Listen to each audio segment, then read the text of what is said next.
मेरे सभी साथी, मैं किसी का नाम नहीं लूंगा। अगर एक का नाम रह गया तो वो नाराज हो जाएगा। कोई नाराज नहीं होता, जी बात छोड़िए। लिहाजा मेरे लिए सभी काबिल एहतराम हैं, चाहे वो इधर बैठे हैं या उधर बैठे हैं, चाहे कुर्सी पे बैठे हैं या नीचे बैठे हैं।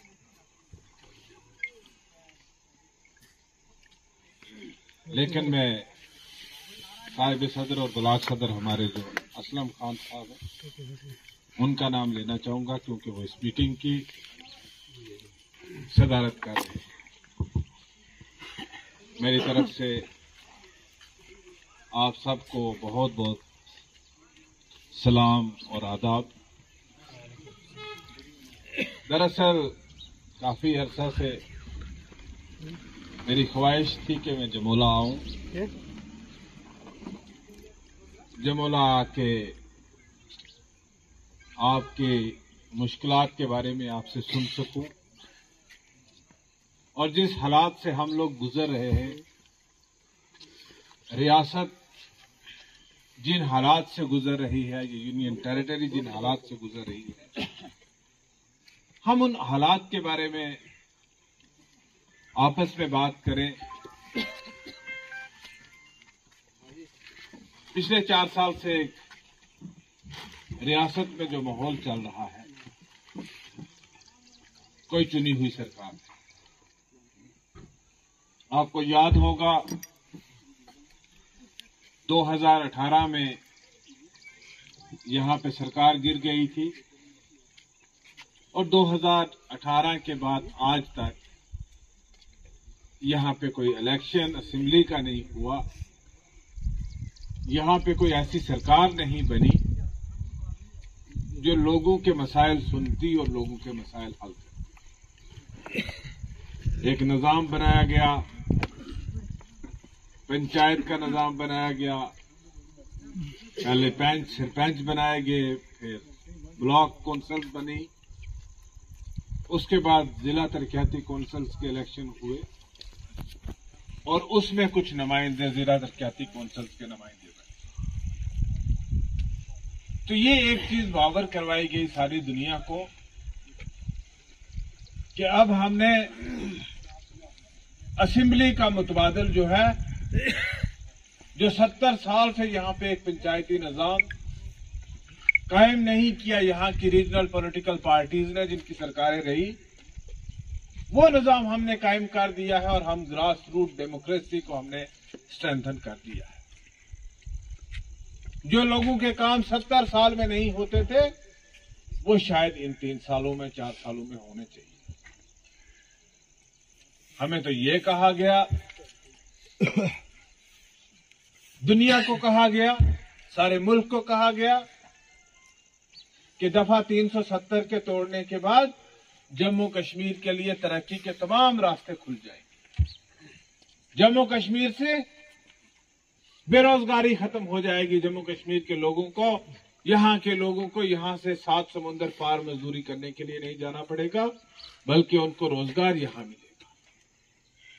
आज 3 साल हो गए दफा 370 को टूटे हुए भी, रियासत को तोड़े हुए भी। हम मरकज के ज़रिए इंतजाम डायरेक्ट है, लेकिन बेरोजगारी तो बढ़ रही है। अगर सारे हिंदुस्तान में बेरोजगारी की रेशो 7% है, तो जम्मू कश्मीर में बेरोजगारी की रेशो 27% या 23% है। यहां कुछ लोग छोटी बातें करते हैं और फिर हमें भी मजबूरन छोटी बातों का जवाब देने के लिए छोटी बातों पे आना पड़ता है। लेकिन हमें मजमूई तौर पे बात करनी चाहिए कि जहां रियासत जम्मू कश्मीर के हर हिस्से में बेरोजगारी है और उसके चलते जहां इस इलाके में भी बेरोजगारी है, हम तो मरकज से ये मुतालबा करते हैं, हम तो दिल्ली की सरकार से ये मुतालबा करते हैं कि आपने जब दफा 370 तोड़ा था, आपने हमारी रियासत के साथ, जम्मू कश्मीर के लोगों के साथ आपने जो वादे किए थे उन वादों को पूरा कीजिए। हम एक दुनिया की बहुत बड़ी जमहूरियत में रहते हैं। हमें इस चीज का फख्र है कि हम दुनिया की सबसे बड़ी जमहूरियत में रहते हैं। लेकिन क्या दुनिया की सबसे बड़ी जमहूरियत में रह के हमें अपनी सरकार चुनने का कोई हक नहीं? बंगाली को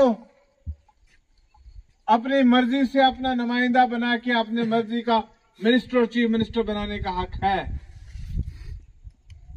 तमिलनाडु वाले को है, पंजाब वाले को है, बिहार वाले को है, हरियाणा वाले को है, यूपी वाले को है, उत्तराखंड वाले को है।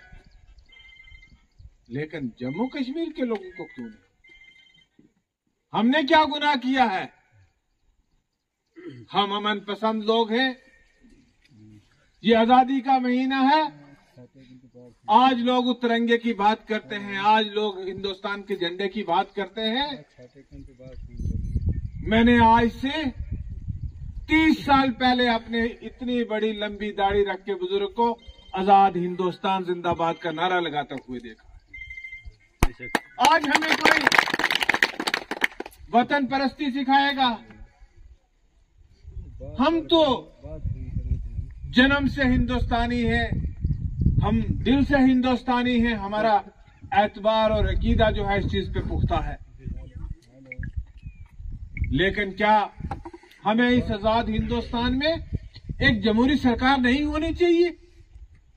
क्या जम्मू कश्मीर के लोगों को एक जमहूरी सरकार का हक अधिकार नहीं होना चाहिए? मुझे आप लोगों की बातें सुन के बहुत दिल रंज होता है। शिकायत क्या है जनाब? GRS की शिकायत है।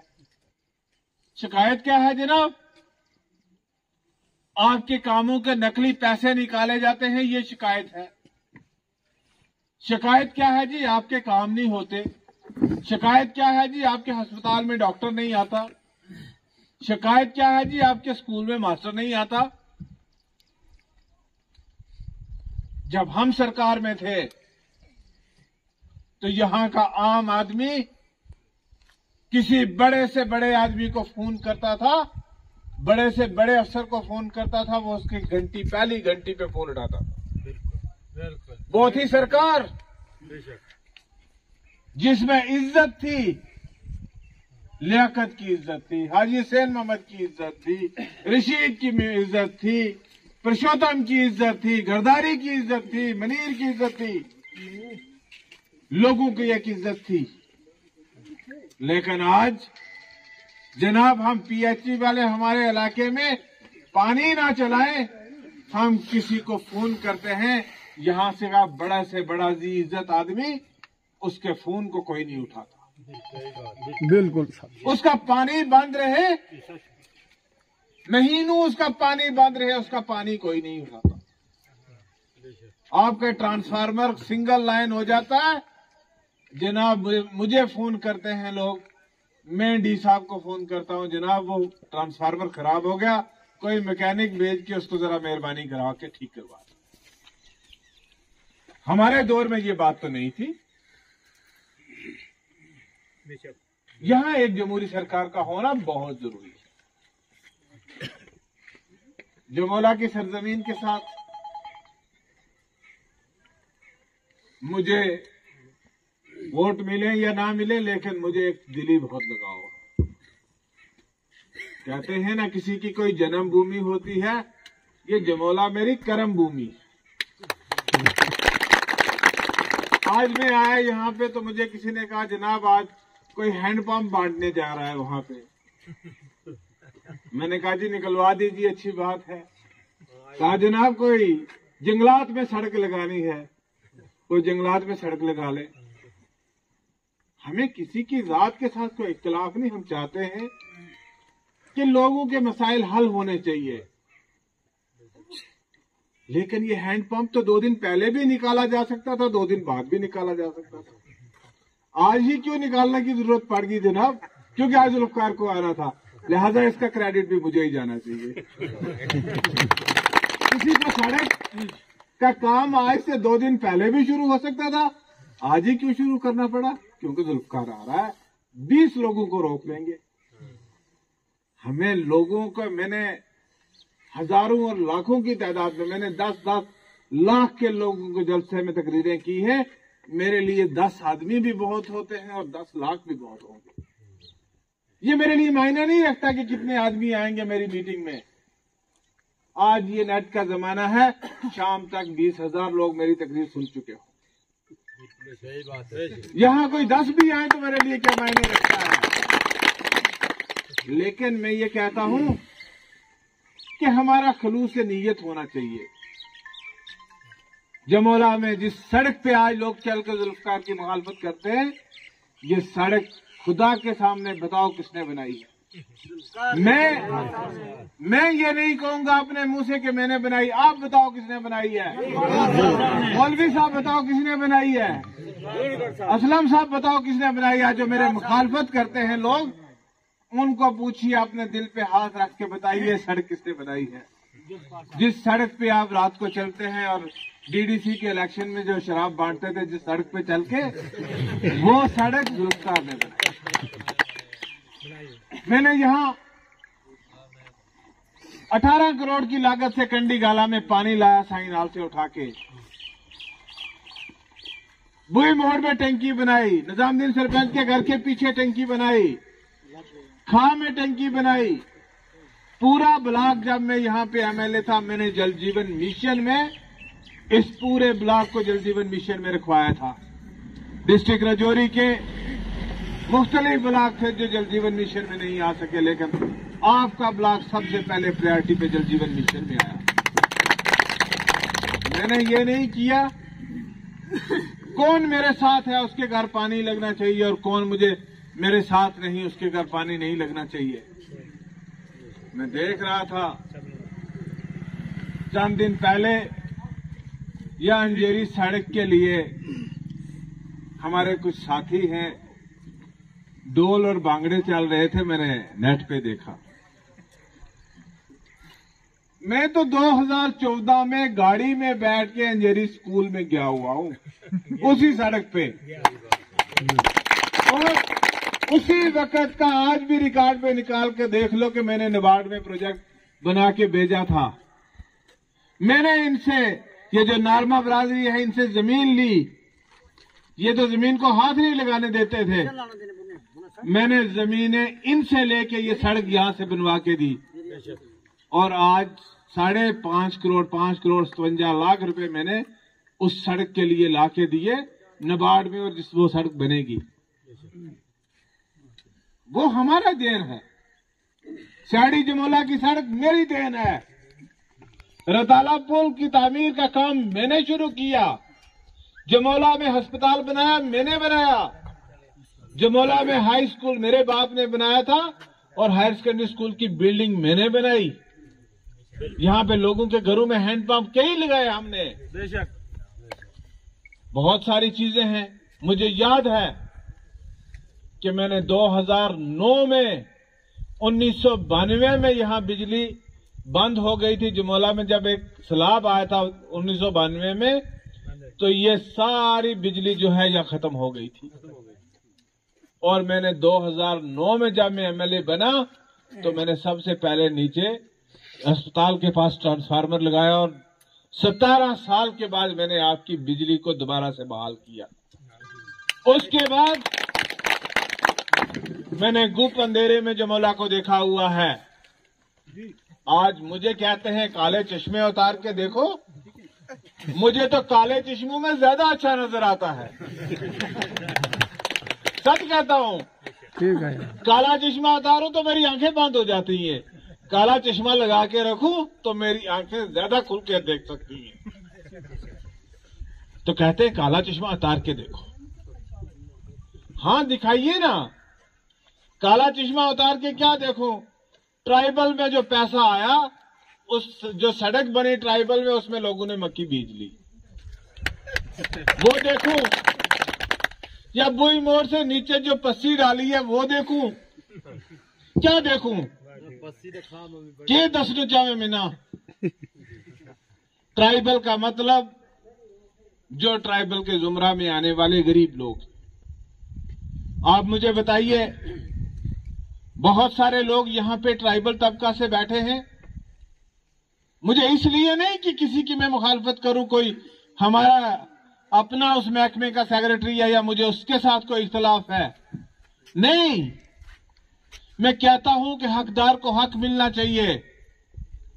यहां मैं ट्राइबल का जिक्र तब करता हूं कि यहां लोग tribal tribal tribal tribal tribal tribal सुबह से लेकर शाम तक करते हैं। कम से कम उस अफसर की इज्जत का ख्याल तो रखो जो इतने बड़े ओहदे पे बैठा है। उसकी बदनामी क्यों करवाते हो? पैसा तो सरकार का आता है, गवर्नमेंट ऑफ इंडिया से आता है, इस इलाके के यहां के ट्राइबल की तरक्की के लिए आता है। यहां की कौन से ट्राइबल की तरक्की हुई? अब मैं नाम नहीं लेना चाहता, एक आदमी है आपके अपर जमोला में जिसकी ट्राइबल में तरक्की हो रही है। उसने तो बहुत पैसे देने हैं कहते हैं, मुझे नहीं पता है, कहते हैं उसकी तरक्की हो रही है ट्राइबल में। एक आदमी पार है जिसका साहबजादा भी उस महकमे में है, उसकी तरक्की हो रही है। क्या यही 2 ट्राइबल है, बाकिया ट्राइबल नहीं है? या हमने बाकिया ने शायद हम राजपूत नहीं बन गया, हम भी ट्राइबल ही आ रहे।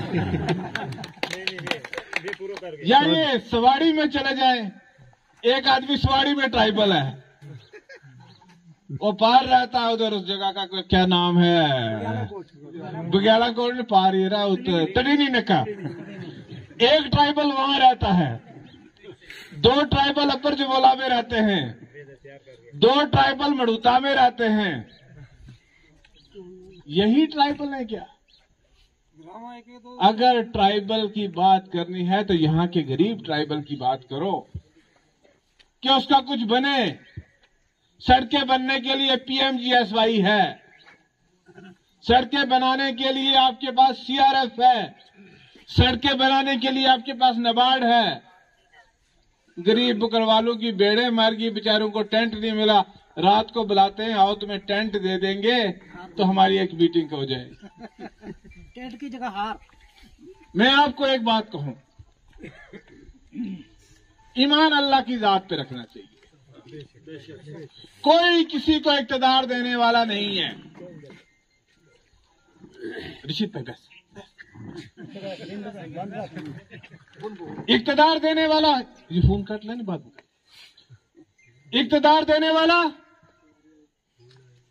अल्लाह की जात है। बेशक बेशक किसको इक्तदार मिलेगा इस बात का कोई पता नहीं। क्या पता जो नाचने वाले, हम सारे जो नाच रहे मेरे समेत, हम में से किसी को ना मिले, कोई और किसी को मिल जाए। बेशक अल्लाह ने किसकी किस्मत कहां लिखी है। हमारे यहाँ पे एक डिस्ट्रिक्ट चेयरमैन साहब बने पिछले दिनों में, डिस्ट्रिक्ट क्या, उन्होंने सोचा भी नहीं था कि मैं डिस्ट्रिक्ट का चेयरमैन बनूंगा, लेकिन जब अल्लाह ने उनके नसीब में लिखा था तो मैंने सारी जिंदगी उनके मुखालिफ इलेक्शन लड़े हैं और मैंने सबसे बढ़ चढ़ के उनकी मदद करके उनको डिस्ट्रिक्ट का चेयरमैन बनाया। अल्लाह जब मदद करवाता है किसी की तो उसके दुश्मन से भी करवाता है। अल्लाह जब किसी की मदद करवाता है तो उसके बदतरीन मुखालफत से भी करवाता है। अल्लाह का ये अल्लाह के काम है। मैं आपको एक बात कहना चाहूंगा कि हजरत अली का करम अल्लाह ताला वजू का एक कौल है कि जब आपको फैसला करने का मौका मिले, 2 आदमी आपके सामने हैं, एक आपका दुश्मन है, दूसरा मुनाफिक। तो आपको ये फैसला करना है उन दोनों में से एक के हक में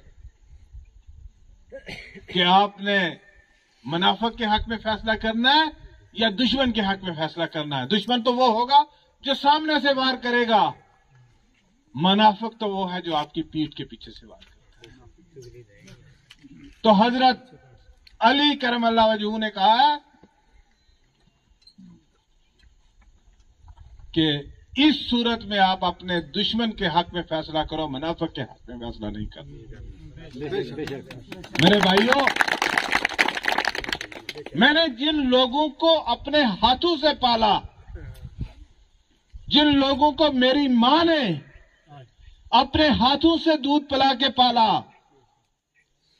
जिन लोगों को हमने उंगली पकड़ के स्कूल में जाना सिखाया, वो लोग जब 3 जिंदगी देते हैं, आप लोगों का ध्यान रखो। हम उधर बांध रहे, मुझे कोरोना रहा और वो मेरी पीठ में छुरा घोंप। मैंने कहा आप चलिए, हम बैठेंगे यहां। हमने कहा नहीं, तुमसे बेहतर हमें नसीम लियाकत है, वो बैठेगा। क्योंकि जब फैसला हमें ये करना है अल्लाह के हजूर, तो फिर ये फैसला बेहतर होगा हमारे लिए। तो भाइयों, मैं सिर्फ इतना ही कहना चाहूंगा कि जो अपने मां बाप का नाफरमान है, जो अपने बुजुर्गों का नाफरमान है, जो अपनी मां का सगा नहीं, वो आपका सगा क्या हो सकता है? नहीं हो सकता। तो लिहाजा आज कहते हैं, मैं कोई तकरीर सुन रहा था उनकी, जनाब की साहब की, बुई मोड़ में तकरीर कर रहे थे, जो काला चश्मे वाले दिन की। कहते हैं इनको वलियों की बद्दुआ है। हमें वलियों की बद्दुआ होगी? अब वो तो हमारी पेट की औलाद है ना हमारी। क्या ये बात किसी को मुंह से जेब देती है अपने माँ बाप के लिए कि इनको वलियों की बद्दुआ है? नहीं गलत बात। तो लिहाजा मैं सिर्फ इतना कहूंगा, एक तो वो साहब थे जिन्होंने गद्दारी की, और दूसरे चंद मेरे साथी जिनको 12 महीने लायरी चाहिए चूसने के लिए। लेकिन हम गुजर भी है ना, सारा नहीं ओढ़ लगा, काफी गुजर है।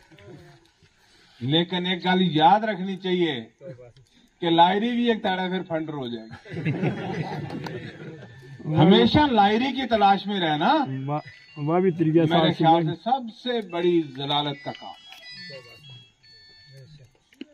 कुछ लोग तो मेरे साथ कलमा पढ़ते थे, नौज बिल्ला, मुझे नहीं कहना चाहिए कि उनको मेरे सवाए कोई चीज नजर नहीं आती थी, लेकिन वो मुझे अब एहसास हुआ वो मेरे नहीं, वह तार की मगर ही था। तार गई, वह भी चलेगा, नवी तार तो पानी की। और एक बात याद रखना, मैं अपने उन अजीजों को भी कहता हूं जो आजकल कंधे पे उठा के उनको भांगड़ा खिलवाते हैं, जो 20 साल मैंने जिनको चलाया है, अब मैं ये तो नहीं कहूंगा कि मैंने पाला है, लेकिन जिनको मैंने 20 साल चलाया है, वो जुल्फकार के सगे नहीं हुए तो तुम्हारे कितने सगे होंगे? वो भी वक्त का इंतजार करते हैं, वो भी पता नहीं दिन को किससे बात करते हैं और रात को किससे बात करते हैं। लेकिन मैं एक बात कहूंगा कि वो सारे लोग जो मुझे छोड़ के 2020 के डीडीसी के इलेक्शन में किसी और के साथ गए थे, वो सारे नहीं, 90% लोग वो मेरे कांटेक्ट में। आज भी मुझे रात को वो फोन करते हैं, लेकिन मैं आपको कहना चाहूंगा आपके सामने आज, अब मेरे लिए उनके दरवाजे बंद हो जाए। अब मेरे लिए सब कुछ हाजी हुसैन मोहम्मद है, अब मेरे लिए सब कुछ लियाकत है, अब मेरे लिए सब आप लोग हैं। मैं आपकी इज्जत करूंगा, रशीद साहब हैं, अनवर शाह साहब हैं, दूसरे साथी हैं, सचिन जी हैं, साईं खान साहब हैं, ये साथी हैं, चरण सिंह जी हैं। आज ये मेरे लिए सब कुछ है और मैं इन पे किसी दूसरे को आप तरजीह नहीं दे सकते। आपको एक बात याद रखना चाहिए, इंशाअल्लाह कल आपका है। मैं आपको यकीन से कहूंगा, मुझे अल्लाह पे पूरा यकीन है कि इलेक्शन 2 महीने के बाद हो या 6 महीने के बाद हो, अब 6 से ज्यादा की बात नहीं है, जब भी इलेक्शन होगा इंशाअल्लाह जीत आपकी होगी, हम जीतेंगे और पहले से डबल लीड लेके आप जीतोगे। ये बात याद रखिए। अब है कौन है लड़ने वाला यहां? जिंदगी रहनी चाहिए, वक्त आएगा दिखा देंगे है क्या है, कौन है क्या है। तो मैं सिर्फ यही कहूंगा, आपने छोटे छोटे कामों का यहां पे जिक्र किया। मुझे पता है नियारकसी के लोगों की मुश्किलात है, मुझे पता है पार वाले बाड़ियों वालों के लोगों की प्रॉब्लम्स हैं। इंशाअल्लाह आप प्रायोरिटी आपकी है। अगर ये सड़क यहां ना होती तो शायद यहां भी कोई ना आता हो, नीचे बैठ के मीटिंग करके चला जाता। आज यहां पहुंचते हैं, सड़क के आसानी से पहुंच जाते हैं। तो मैं आपसे सिर्फ इतना ही कहूंगा कि आपकी मुश्किलात का मुझे पता है। मैं एक बार वहीं स्कूल में मीटिंग कर रहा था तो वहां एक बच्ची ने तकरीर की थी और उस बच्ची ने मुझे कहा कि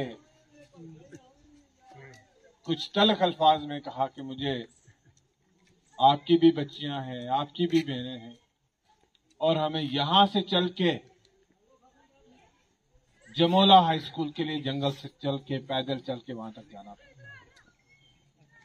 और मैं जिस दिन एजुकेशन मिनिस्टर बना, मैंने सबसे पहला ऑर्डर अंजेरी में हाई स्कूल का किया। कोठा उस दिन मैंने हाई स्कूल किया। मैंने इसलिए किए कि उस बच्ची की बात मेरे दिल को स्ट्राइक करती। आज भी याद है ना?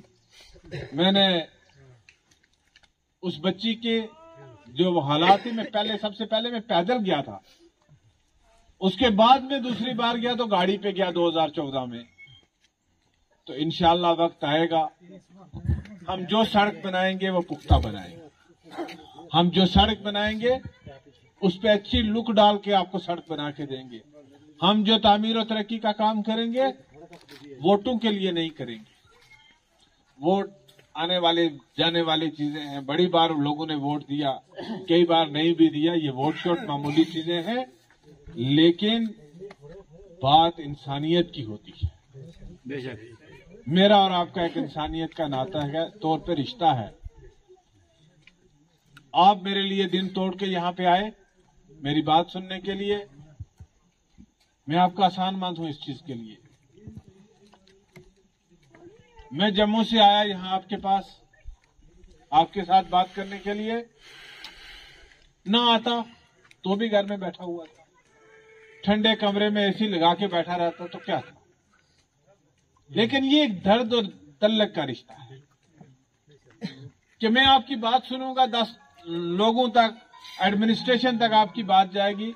हो सकता है आपकी अगर 100 में से 100 परेशानियां हल नहीं होती तो कम से कम 10 तो होंगी। आपकी मुश्किलात में कमी तो होगी।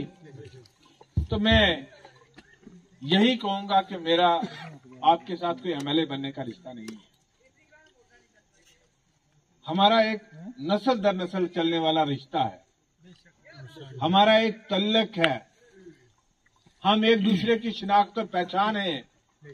किसी को रात को 12 बजे भी तकलीफ होती है तो वो जुल्फकार को फोन करता है, एक उम्मीद से करता। मुझे एक दिन मेरे बेटे ने कहा, पापा आप हर वक्त फोन उठाते हो, रात को 1 बजे भी किसी का फोन आता है उठा लेते हो। मैंने कहा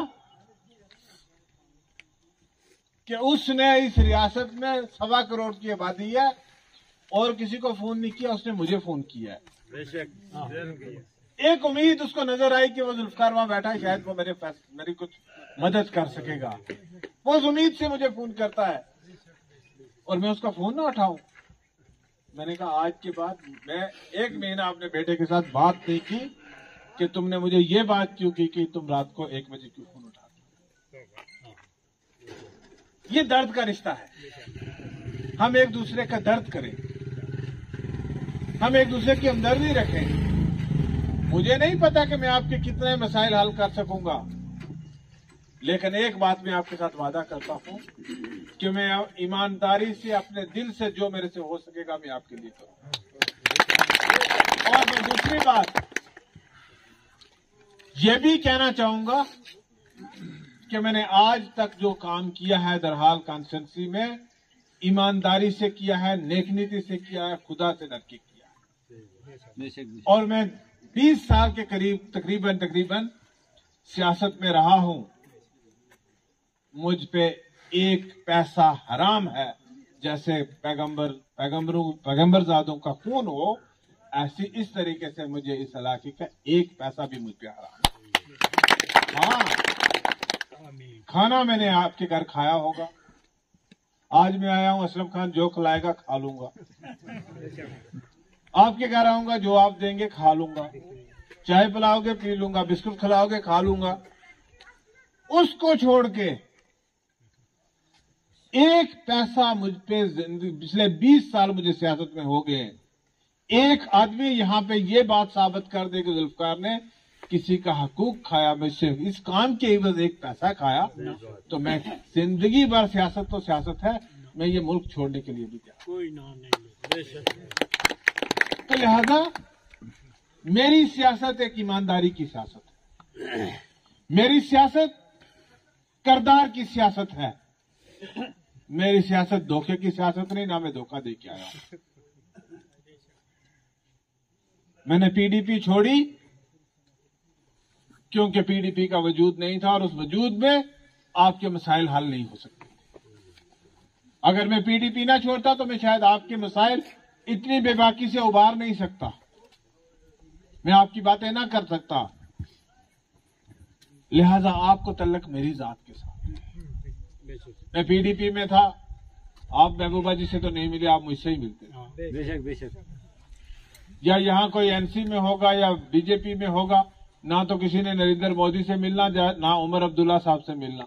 अब तो सुना है आजाद साहब भी आ गए। तो लिहाजा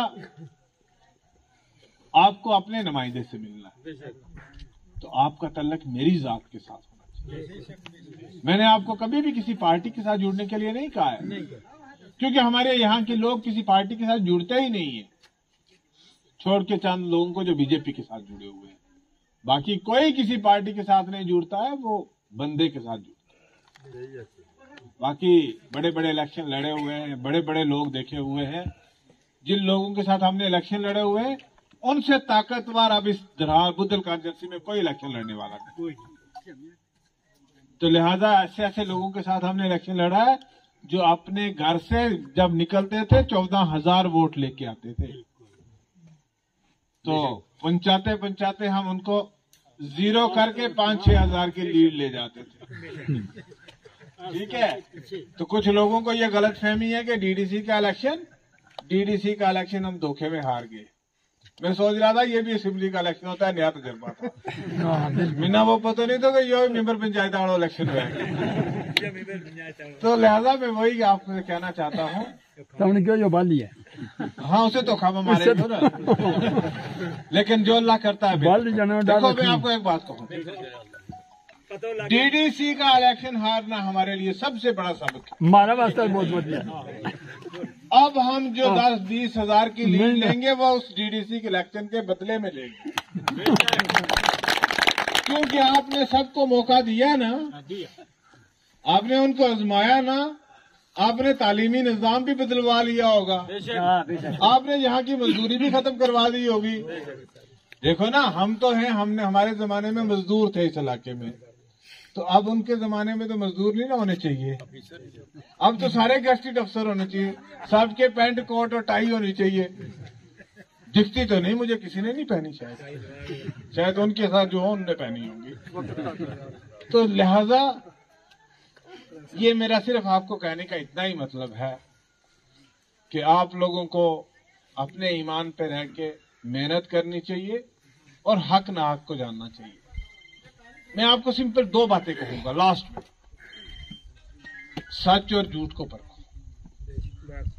मैं कभी नहीं आपको कहूंगा कि आप किसी के जलसे में नहीं जाओ। आपको उनकी बातों से 90% अगर झूठ नजर नहीं आए तो मुझे क्या ना बकवास करता था। आपने उनकी बातें सुनी भी है और आगे भी सुनोगे। ये निजाम है हिंदुस्तान का, सारा निजाम के मुताबिक सारे चलते हैं।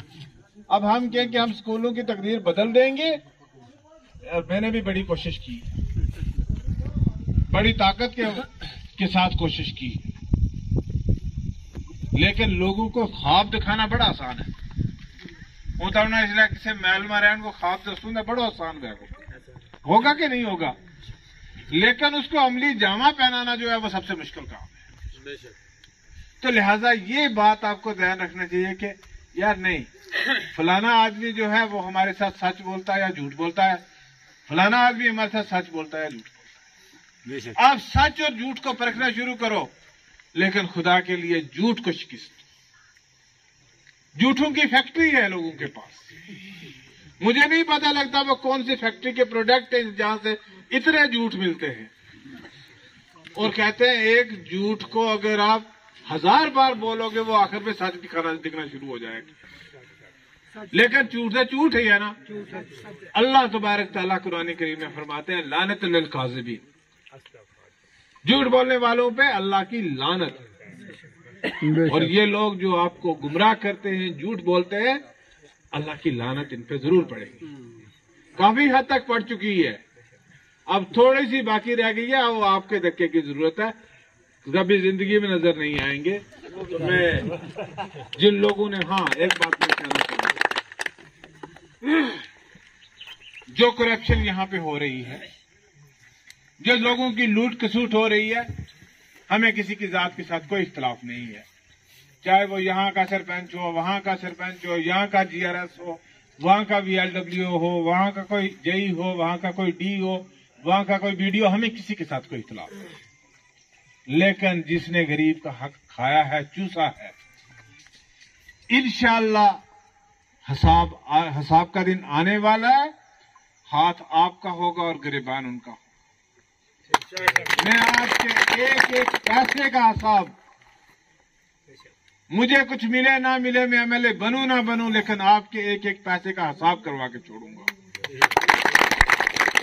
मैंने टेस्ट के लिए केस दिया डिस्ट्रिक्ट एडमिनिस्ट्रेशन को। मैं देख रहा हूं पिछले महीने की 4 तारीख से लेके आज तक अभी उस पर क्या एक्शन हो रहा है, और एक्शन होगा नहीं होगा तो और बहुत सारे लोग नंगे होंगे। मैं नहीं चाहता हूं, मैं उनको भी कहना चाहता हूं कि अपने आप को नंगा मत करो, समझ जाओ। हमें मत, क्योंकि गंदगी से पर्दा उठाओगे तो बदबू आनी है, लिहाजा हमें मजबूर मत करो कि हम गंदगी से पर्दा उठाएं। आप लोगों का हकूक लोगों को दे दो और बातें अपने लेवल पे खत्म कर लो। बाकी सियासत तुम्हारी अपनी है, जिधर देना है वोट देना। लेकिन क्या है, पैसे एक के नाम पे निकलते हैं, कार्ड दूसरे का नाम का होता है, कोठे का काम वो की PMAY किसी का होता है, निकलता किसी के नाम पे है। तो ये क्या ड्रामा है? मटेरियल का वेंडर कौन है, बाप कौन है, बाप सरपंच है, बेटा वेंडर है। ये क्या चल रहा है यहाँ पे? चोरी करो ना यार, डाके तो नहीं डालो। चलो ये हम बर्दाश्त कर लेंगे, चोरी बर्दाश्त कर लेंगे। आज मुझे एक बड़ा अफसर इलाका कह रहा था सुबह, कहता है ये मैं तो, चलो मेरा भी मन करता है कि माफ करूं, कहता है अगर दाल में नमक होता तो मैं माफ कर देता, लेकिन नमक में दाल होगी तो मैं उसको क्या माफ कर सकता हूं। या 100% नमक में दाल है, दाल में नमक होता तो वो माफ हो सकता था। लेकिन मैं अभी भी कहता हूं, सब लोग हमारे लोग हैं, यहाँ हैं, समाज में हैं, हमने फिर भी इकट्ठे रहना है। लेकिन एक दूसरे के लिए मैं इतना ही कहूंगा कि मेहरबानी करके लोगों के साथ जो है इंसाफ करो, लोगों के हकूक मत खाओ। बाकी मैं क्या गिनूं, क्या किया क्या नहीं किया, लेकिन जो बातें मैंने आपसे की है, आपसे 2 ही बातें हैं कि सच और झूठ को परखने के आपको अल्लाह ने सलाहियत दी है, आप परखिए। और इंशाअल्लाह जो मौला की सरजमीन पे हम दोबारा से एक बड़ा जलसा करेंगे। इसके बाद जब ये हमारा हो जाएगा, अस्सू के बाद जब लोग फ्री होंगे, आराम से बात करेंगे, आपसे बात करेंगे। और इंशाअल्लाह आने वाले 2-4 दिनों में ये जिस काली रात से आप लोग गुजर रहे हैं, ये काली रात भी गुजर जाएगी। आप सब तशरीफ लाए, दूर दूर से आए, आपने हमारी बात सुनी, मैं आपका बेहद मशकूर हूँ। बहुत बहुत शुक्रिया।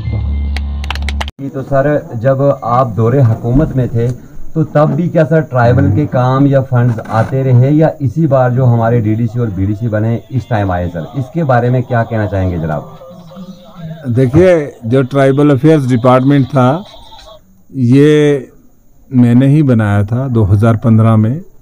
उससे पहले ये एक छोटी सी विंग होती थी सोशल वेलफेयर डिपार्टमेंट में, जिसमें आर्टिकल 275 और SCA to TSP government of India की एक फंडिंग होती थी और स्कॉलरशिप बांटना इसका काम होता था।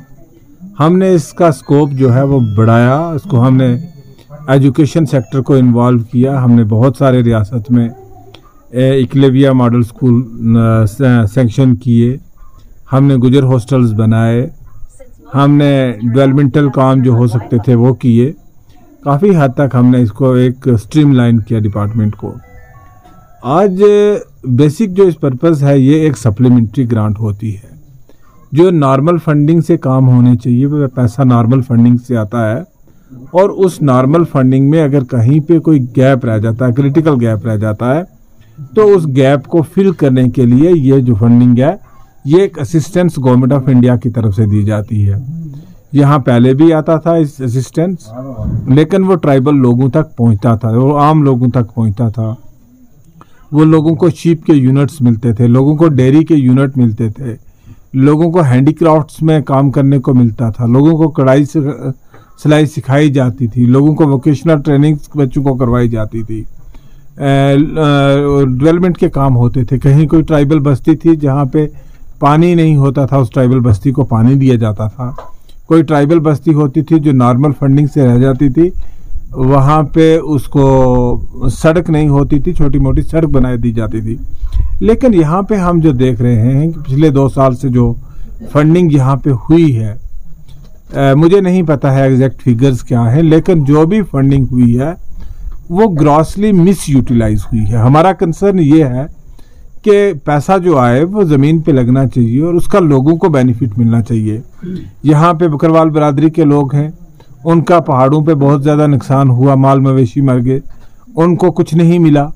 और जो इन्फ्लुएंशियल लोग थे उनको बेनिफिट मिला, उनको टेंट्स मिले, उनको पैसा मिला, और जो डिजर्विंग लोग थे उनको नहीं मिला। एक पर्टिकुलर पॉलिटिकल क्लास है जो यहाँ पे वो इसका एडवांटेज ले रही है, और आम जो कॉमन ट्राइबल है उसको इसका कोई बेनिफिट नहीं मिला। देखिए, वो गलत कहते हैं, जो भी कहते हैं मुझे नहीं पता आपके साथ किसने बात की। मेरे काम करने वाले तो वही लोग थे, अगर काम उन्होंने नहीं किया तो वो वही आदमी है, उन्होंने काम नहीं किया यहाँ पे रह के मेरे साथ। अगर लोगों को नाराज़ किया गया तो उन लोगों ने किया है, तो मैं तो समझता हूँ वो मेरी एक लाइबिलिटी थी, मेरे सर से वो लाइबिलिटी उतरी। रही बात कामों की, जो काम मैं खुद अपनी नज़रों के सामने कर सकता था, हम जिस गांव में बैठे हैं, जिस पहाड़ पे चढ़ के आए हैं, मुझे लगता है इस इलाके का सबसे ऊंचा पहाड़ है। आज यहाँ पे आप गाड़ी में बैठ के आए हैं, पहले यहाँ से किसी को बकोरी जाना होता था वो रजौरी से घूम के कोटरंका पहुँचता था तहसील हेडक्वार्टर पे। आज यहाँ से आधा घंटा लगता है बकोरी पहुँचने को, आधा घंटा लगता है रजौरी पहुँचने को। और ये सड़क मैंने बनाई, यहाँ अस्पताल मैंने बनाया, यहाँ बिजली बंद थी, 17 साल के बाद बिजली यहाँ पे रिस्टोर मैंने की। यही तो काम होते हैं। और क्या होता है, मैंने जब यहाँ पे काम संभाला था तो एक अंधेरा था, कोई रोशनी का बल्ब यहाँ दिखाई नहीं देता था, और इसी गांव में कम से कम मैंने 15 ट्रांसफार्मर लगाए होंगे, लोगों को पीने की वाटर सप्लाई स्कीम ला के दी। और क्या काम होता है, सड़क बनाई, पानी लगाया, अस्पताल बनाया, स्कूल बनाया, इसके अलावा मुझे क्या काम करना था। और जो छोटे मोटे लोगों के काम रह गए हैं, वो जो लोग हमारे साथी हमसे छोड़ के चले गए, उन्होंने हमसे पैसा लिया, उन्होंने बाड़ियाँ सड़क बनाने के लिए पैसा लिया, उन्होंने दूसरी जगह काम करने के लिए पैसा लिया, लेकिन उन्होंने ग्राउंड पे नहीं किया। तो अब अगर उन्होंने काम नहीं किया तो आज वो कहते हैं जुल्फकार ने नहीं किया, तो जुल्फकार के करिंदे तो वही थे, वही काम करने वाले थे। इसका जवाब उनको खुद अपने आप को अपने ज़मीर से देना होगा। सर एक लास्ट सवाल,